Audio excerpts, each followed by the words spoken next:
that Steve Amick guy who's on Facebook and always talking about how he's never included in the history of this stuff, so this one's for you, Steve.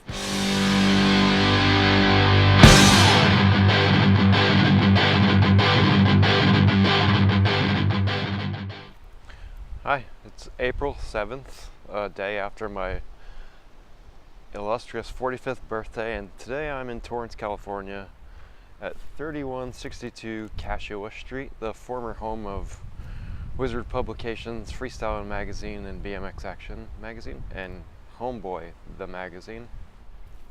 The craziest part about this today is it's just a bland office park. Home to a place called Barn Systems. I think they make oil filters or some shit stuff.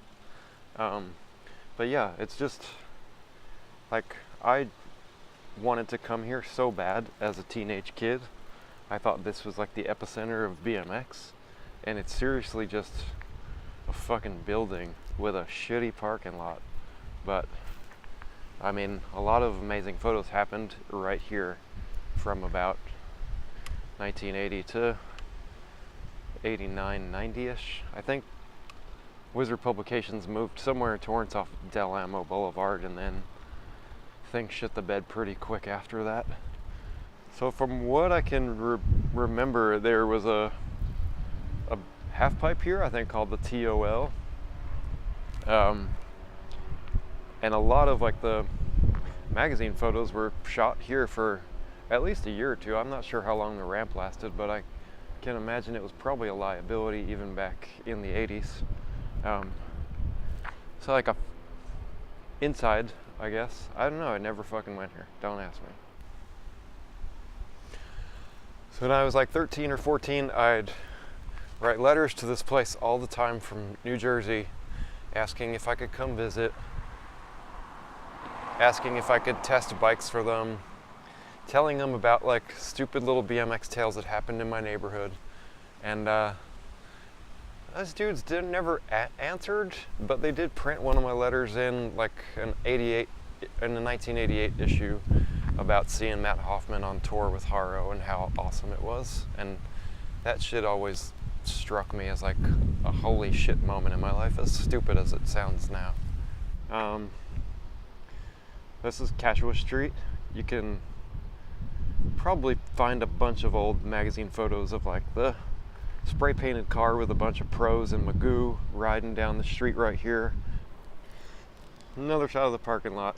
I can distinctly remember a lot of magazine photos had this wall in the background, particularly like that top pattern there. You'd see like dudes airing up that high off the ramps that used to be here. So the stupid thing that I usually do when I'm at these places is try to recreate a trick.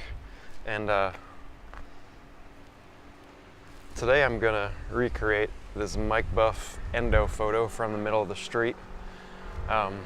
Yeah, I'm a nerd and I have two phones. Sue me.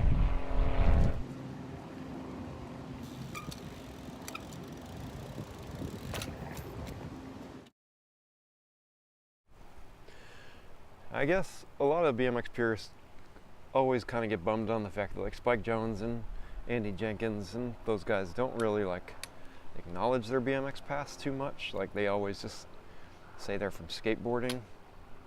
But I don't know. I don't know too many people that really like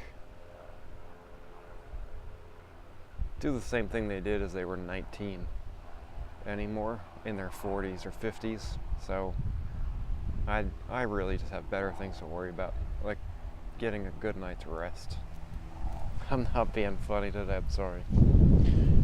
And yeah, it's crazy. I used to want to be here so bad, and again, it's just a physical location, but so many of like my hopes and dreams came from this building. So to visit it now, to live 3.5 miles away from it, is still kind of trippy, and I'd like to remember that and remind myself that I was a kid and I had lots of aspirations to do things in the world, and some of them I've actually gotten to do because of things written in the magazine that was made in here in the 80s.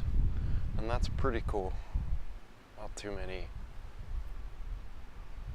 people have that, I guess, anymore.